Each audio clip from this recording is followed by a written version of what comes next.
शरफ हासिल किया। इसे सूरतुल अस्र कहते हैं।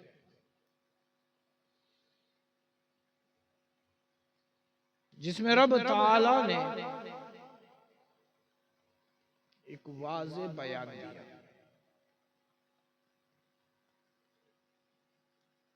और खबर दे दी, और वो भी खबर भी ऐसी कि जिसको सुनने वाला शक में मुब्तला हो ही नहीं सके, क्योंकि खबर का ताल्लुक खबर होती ही वो है कि जिसमें ये अंदेशा हो कि कहने वाला न जाने सच कह रहा है या झूठ कह रहा है।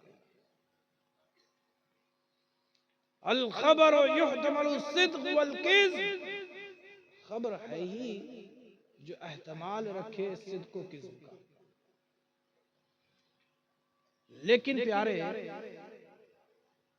ये देखा जाता है कि कहने वाला कौन है। कहने वाला कौन, कहने वाला कौन? अगर कहने वाला ऐसा है कि जिसकी जात से कभी झूठ सादिर ही नहीं हो सकता,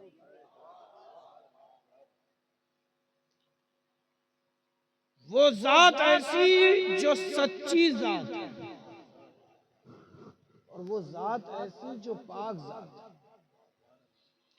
न उसके सच होने में शक किया जा सकता है, न ही उसके पाक होने में शक किया जा सकता है कि ये पाक है कि नहीं है।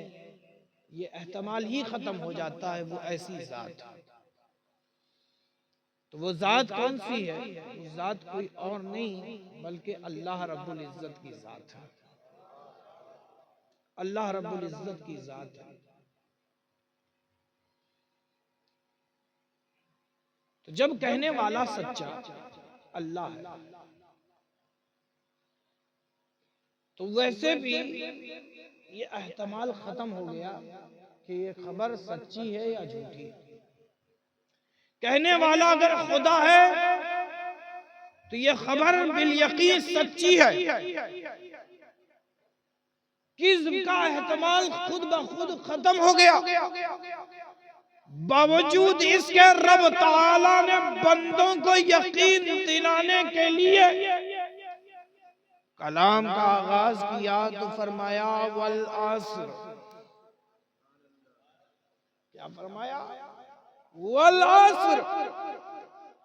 और यहाँ पे वाव आतिफा नहीं है, ये वाव कसमिया है। और अहले अरब और उनके जो अरबी जुबान के उसलूब हैं, एक कायदा है, कानून है कि जब किसी को यकीन दिलाना मकसद होता है तो वो यकीन दिलाने के लिए कसम खाया करता है। जैसा कि आम तौर पर हमारा भी मामला। आप कसम खा के कहो कि कोई सुबह आपको मिले और कहे कि हुजूर ताजुल औलिया नहीं आए, तो आप क्या कहोगे? आप क्या कहोगे कि ताजुल औलिया नहीं आए, मान लोगे? अरे बोलो ना भाई। नहीं। कोई अगले दिन आपको सुबह मिल गया, कहा कि ताजुल औलिया नहीं आए, शहजादा ताजुल औलिया नहीं आए, मौलाना शाहजहां ने खिताब नहीं किया, कोई जलसा नहीं सजाया गया, तो आप उस शख्स से क्या कहोगे? यकीन दिलाने के लिए कसम खुदा की कल रात जलसा हुआ, हजरत की आमद भी हुई। तो यकीन दिलाने के लिए भी कसमें खाई जाती हैं, यकीन दिलाने।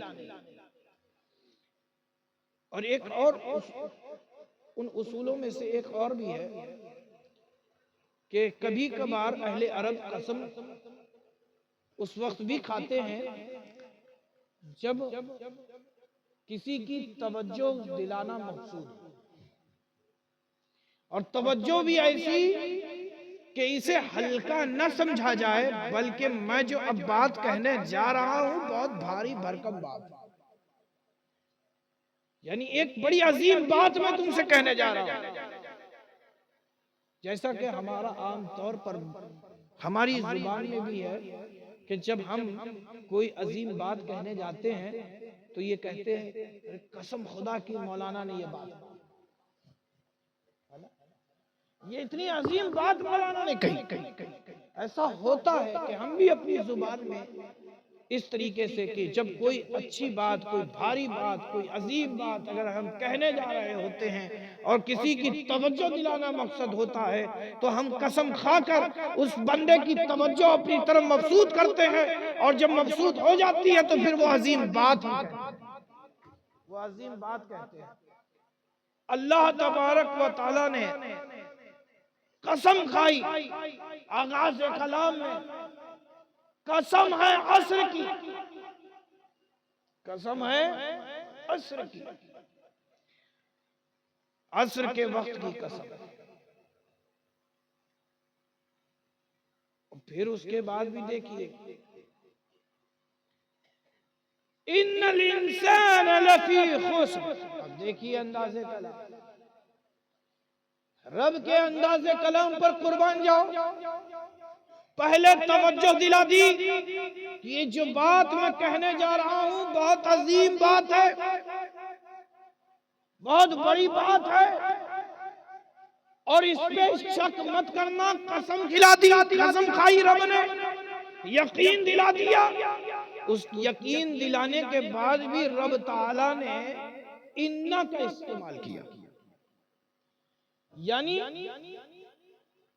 शक की कोई गुंजाइश ही खत्म,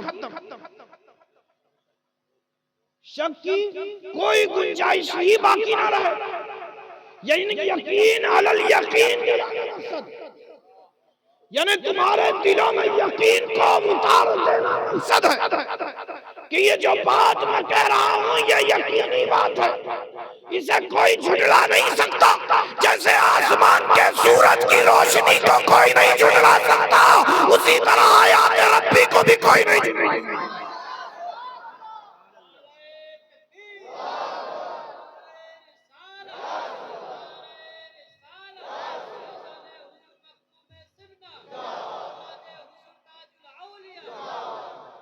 इन्नल इंसान लफी खुस्र, बेशक इंसान खसारे में।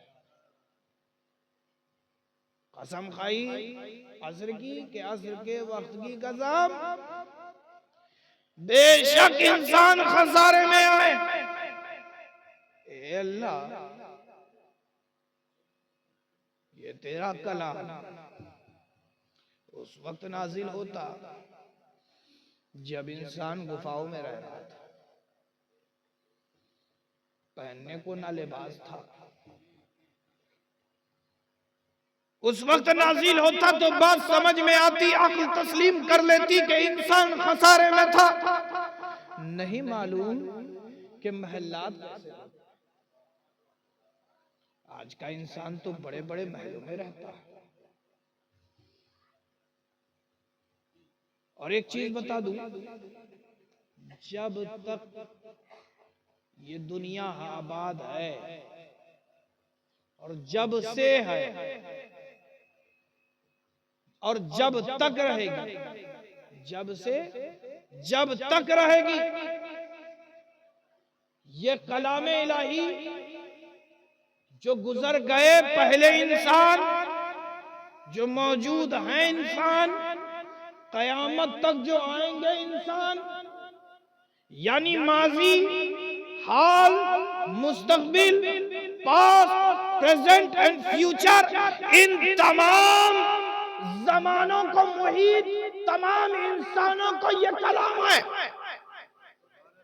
यानी माजी में भी जो इंसान गुजरे वो भी खसारे में, मौजूदा जो इंसान है ये भी खसारे में, और क़यामत तक जो इंसान आएंगे वो भी खसारे में होंगे, वो भी खसारे में होंगे, नुकसान में होंगे।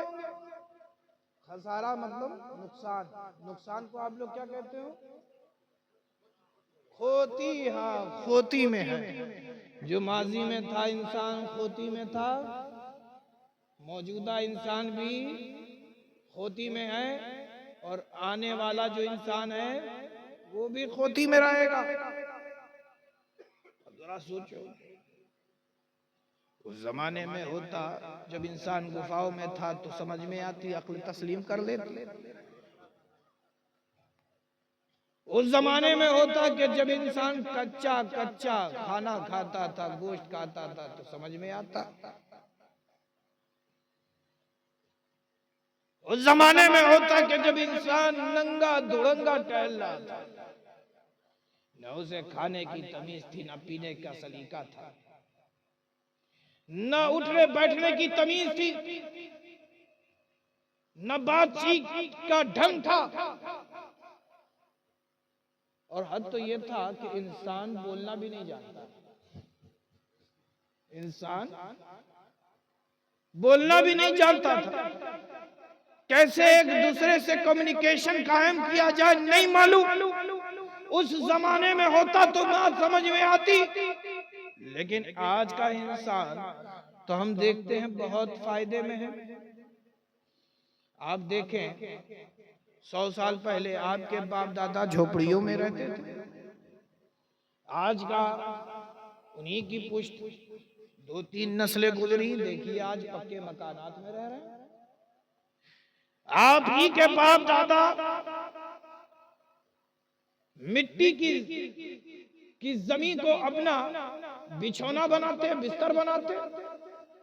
आज का इंसान तो एक से एक नरम से नरम गद्दे पे सो रहा। पहले का इंसान न लाइट थी न पंखा था, गर्मी में पसीने पसीने होकर सो रहा था। आज का इंसान तो बेहतरीन पंखे में, एसी में, कूलर में सो रहा। पहले का इंसान सफर करता था तो महीनों लग जाते थे, सालों लग जाते थे, लेकिन आज का इंसान तो महीनों के सफर को चंद मिनटों में तय कर ले रहा।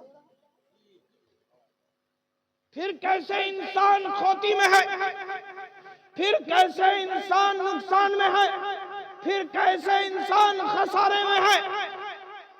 ये कलामे इलाही जो इंसान गुजर गए उनके लिए भी, जो मौजूदा हैं उनके लिए भी, और सुबह कयामत तक जितने इंसान आएंगे ये कलामे इलाही उनके लिए भी होगा, ये उनके लिए भी होगा। और अल्लाह ने कहा कि सारे इंसान खसारे में आए, यानी हर जमाने के इंसान खसारे में है, खोती में है, नुकसान में है। अजीज दोस्तों, आज तो पक्के मकानात बने हुए हैं, पक्की सड़कें बनी हुई हैं, अच्छा से अच्छा इंसान खाता है, पीता है, बोलता है, उठता है, बैठता है, अच्छा सा अच्छा इंसान ओढ़ता पहनता है। फिर कैसे इंसान खोती में है। और आज का इंसान तो ये कह रहा है कि हम तो बड़े तरक्की में हैं, बड़े फायदे में हैं। कहा कैसे फायदे में है? कहा देखते नहीं महीनों के सफर को चंद मिनटों में हम तय कर ले रहे हैं। कहा कैसे? कहा उड़कर। पहले का इंसान उड़ नहीं पाता था, आज का इंसान उड़ ले रहा है। पहले का इंसान तो उड़ ले रहा। कहा पहले का इंसान समुंदरों का सीना नहीं चीर रहा, आज का इंसान तो समुंदर के सीने को चीर कर अपना रास्ता बना ले रहा। मैंने कहा ए अल्लाह, ये इंसान तरक्की समझ रहे हैं, अपनी कामयाबी समझ रहे हैं। अरे मच्छर भी तो हवा में उड़ता है, मच्छर भी तो हवा में उड़ता है, मछली भी दरिया के सीने को चीर कर अपना रास्ता बनाती है। इंसान बढ़ा तो क्या बना, मच्छर बन गया, मछली बन गया। ज्यादा से ज्यादा क्या बने, मच्छर बन गए। मच्छर भी फिजा में उड़ रहा है, तुम भी उड़ रहे हो। मछली भी दरिया के सीने को चीर कर अपना रास्ता बना रही है, तुम भी दरिया के सीने को चीर कर अपना रास्ता बना रहे हो।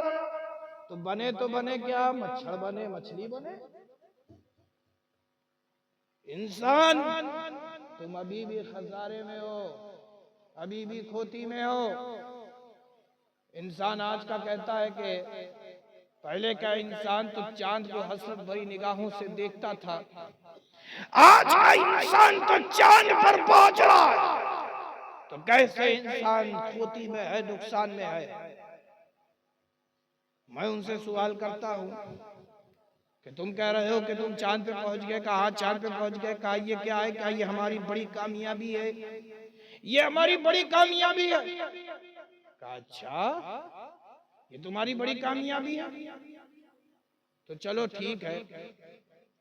कामयाबी ऐसी होनी चाहिए कि उस कामयाबी से पूरी इंसानियत को फायदा हो। ऐसी कामयाबी हो कि उससे पूरी इंसानियत को फायदा हो, पूरी इंसानियत को फायदा हो। तब तो बात समझ में आती है कि ये जो चीज रॉकेट हवा में उड़ा, इससे इंसान को, सारे इंसान को फायदा हासिल हुआ। कहा जानते हो, कल का इंसान तो आसमान के चांद को हसरत भरी निगाहों से देखता था, आज का इंसान तो चांद के सीने पर अपना कदम रख रहा है। कहा इंसान को क्या फायदा, कहा क्या लेकर के आया, गया था क्या लेकर के आया। देखिए सवाल वाजिब है कि जब आपके घर का कोई फर्द कहीं बाहर जाता है, कहीं बाहर जाता है, जब घर लौटता है खाली हाथ लौट जाए, तो लोग घर वाले खुश होंगे या वो भर हाथ आए वापस। आपके लिए तो वो ताइफ भी साथ लेकर के आए। वो सफर किया, घर का एक फर्द सफर किया, अब जब घर वापस आया तो खाली हाथ आ रहा है, तो सब घर वाले खुश होंगे या उसके हाथ में सामान है तो खुश होंगे। अरे बोलो ना भाई, सामान उसके हाथ में है तो खुश होंगे ना। ये तो अपना गया अकेले घूम के चला आया, हमारा क्या फायदा हुआ, हमारा क्या फायदा हुआ। गया था लेके क्या आया। अरे इंसान बता, तू चांद पर गया लेकर के क्या आया। तो इंसान कहता है हम चांद पे गए थे, एक चांद का ढेला लेकर के आ गए, एक चांद का ढेला लेकर के आ गए। ए अल्लाह, जमीन पर ढेलों की कमी थी क्या जो एक बोझ और बढ़ा दिया। इस धरती पर एक ढेले का बोझ और बढ़ गया। तो उस इंसान ने कहा कि अच्छा आप ही बताएं कि आपकी नजर में कामयाबी किसे कहते हैं। मैंने कहा सुन, जब ये इंसान चांद की तरफ जा रहा था तो चांद भी मुस्कुरा रहा होगा कि चंद अहमक लोग मेरे पास आ रहे हैं। कहा क्या लेने आ रहे हैं, कहा कामयाबी लेने आ रहे हैं। कहा ये अहमक लोग हैं। कहा अहमक क्यों कहते हो। कहा इन नादानों को, इन अक्ल के पैदल इंसानों को ये नहीं मालूम कि कामयाबी मेरे पास नहीं मिलेगी। अरे कामयाब होना चाहते हैं तो सुनो, जिसके इशारे पर मैं तो टुकड़े हो गया था उसी के कदमों में भी जाओ इंसान तुम कामयाब।